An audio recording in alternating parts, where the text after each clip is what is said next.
Assalamualaikum warahmatullahi wabarakatuh. Alhamdulillah kembali lagi bertemu dengan saya Andika Akhnuari. Anak-anakku kelas 7A dan kelas 7B. Insya Allah pada kesempatan kali ini yang akan kita bahas adalah mengenai ilmu nahu. Oke, sebelumnya karena ini adalah pertemuan kalian semua, pertemuan pertama kalian semua, artinya pertemuan perdana kita dalam membahas ilmu nahu, maka pertama kali adalah kalian harus mempersiapkan dulu buku ini di depan kalian. Oke? Kenapa? Karena inilah yang akan kita bahas. Kitab inilah yang akan menjadi rujukan kita belajar ilmu nahu. Oke, selanjutnya mungkin ilmu nahu ini terdengar baru di telinga kalian. Maka dari itu, saya akan menjelaskan secara global mengenai ilmu nahu. Definisinya ya, mungkin kalian pernah tahu atau pernah belajar dalam bahasa Inggris bahwa ada yang namanya grammar. Betul? Ya, di SD itu sudah diajarkan. Nah, maka dalam bahasa Arab juga terdapat yang namanya grammar. Nah, grammar tersebut dibahas dalam ilmu nahu dan ilmu sorof. Ya, insya Allah bersama saya Andika Akhnuari kita akan membahas mengenai ilmu nahu ke depannya. Jadi siap-siap kita akan membahas mengenai seluk-beluk bahasa Arab nantinya. Oke? Sehingga tujuannya kita semua sama-sama bisa untuk mengucapkan tatakallam bil Arabiyyah, mengucapkan dengan bahasa Arab ataupun mengarang dengan bahasa Arab dan juga yang lainnya. Untuk sekarang silahkan buka halaman pertama di buku ini. Kita akan bahas dimulai dari awal halaman pertama. Oke, dalam buku ini halaman pertama itu terlihat seperti ini secara ringkasnya. Oke, yang pertama akan kita bahas, silakan boleh sambil diartikan per kata di atasnya oleh kalian. Oke, yang akan kita bahas pertama adalah al-harfu. Boleh dilihat di bukunya ada al-harfu di sana. Apa itu al-harfu? Nah, di bawah adalah pengertiannya. Al-harfu huwa, huruf adalah ma yatarakkabu minhul kalimah, apa-apa yang menyusun darinya kalimat. Ya. Atau maksudnya adalah huruf ini pengertiannya adalah alat untuk membentuk suatu kalimat. Nah, dalam bahasa Arab yang disebut al-harfu tidak ada bedanya dengan pengertian huruf dalam bahasa Indonesia, yaitu satu huruf itu merupakan alat-alat pembentuk suatu kalimat. Ya, itu mengenai huruf. Contohnya a, ba, atau dalam bahasa Indonesia a, b, c gitu kan. Oke, selanjutnya adalah al-kalimatu. Al-kalimatu bisa dilihat pengertiannya di buku. Al-kalimatu kalimat hiya adalah lafzun, suatu lafaz, lahu maknan, yang mempunyai suatu makna. Mithlu, nah contoh itu madrasatun. Oke, al-kalimatu dalam bahasa Arab itu tidak sama dengan kalimat dalam bahasa Indonesia. Ulangi ya, kata al-kalimatu dalam bahasa Arab tidak sama dengan kalimat dalam bahasa Indonesia. Tapi al-kalimatu dalam bahasa Arab itu maknanya adalah kata.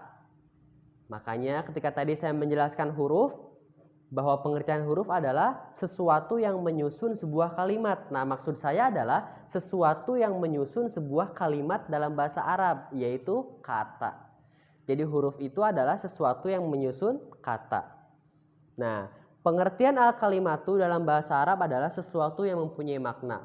Artinya, dia adalah kata benda. Mau itu kata benda, kata kerja, ataupun kata sifat. Yang penting mempunyai makna, maka itu disebut al-kalimatu atau kata.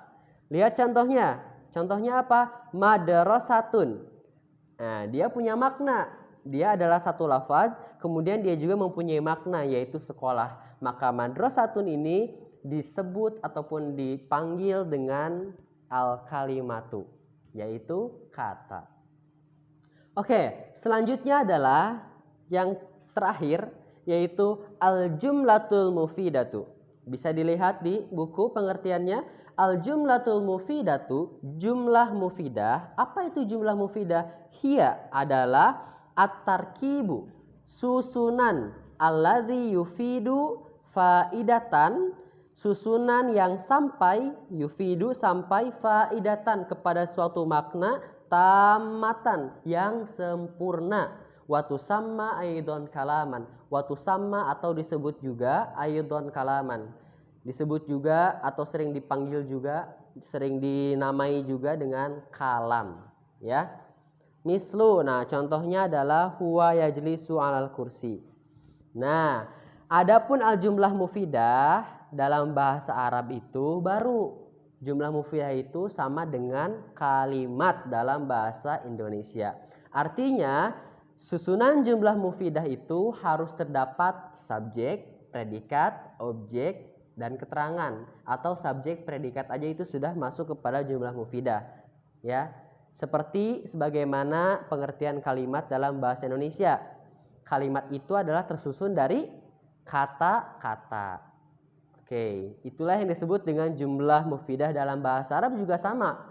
Jumlah mufidah tersusun dari berbagai macam kalimat atau dari beberapa kalimat sehingga menyusun sebuah jumlah mufidah yang mempunyai makna yang sempurna. Contohnya huwa yajlisu alal kursi, dia sedang duduk di atas kursi atau dia duduk di atas kursi. Nah, ini disebut jumlah mufidah. Kenapa disebut jumlah mufidah atau disebut kalimat? Karena terdiri dari beberapa kata. Ada satu kata nih, huwa. Kata kedua yajlisu. Kata ketiga ala. Kata keempat al-kursi. Dan kesemua kata ini menyusun sebuah makna yang sempurna. Nah, maka itulah yang disebut dengan al-jumlatul mufidah. Atau dalam bahasa Indonesianya disebut kalimat. Harus diingat tadi yang disebut jumlah mufidah itu harus terdapat SPOK.